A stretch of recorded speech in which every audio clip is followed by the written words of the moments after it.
काका तुमचं नाव सांगा. प्रभाकर दगडू चव्हाण, गाव कोणतं तुमचं? करंजाळे. करंजाळे. बरं, तुम्हाला काय काय त्रास होत होता? मला चक्कर यायचं, पडायचा हं. बरं का. आणि जेवण विचारत नव्हतं मला त्या टायमाला. चक्कर कशामुळे येत होती तुम्हाला?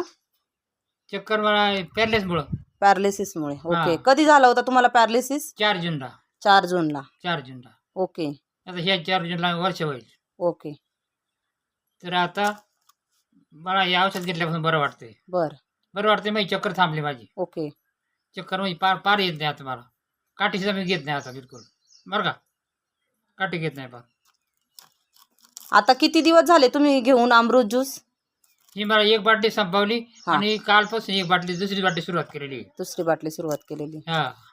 ओके. म्हणजे तुम्हाला किती टक्के फरक पडलाय असं वाटतंय? मला तर वाटतंय का मला एक बाटली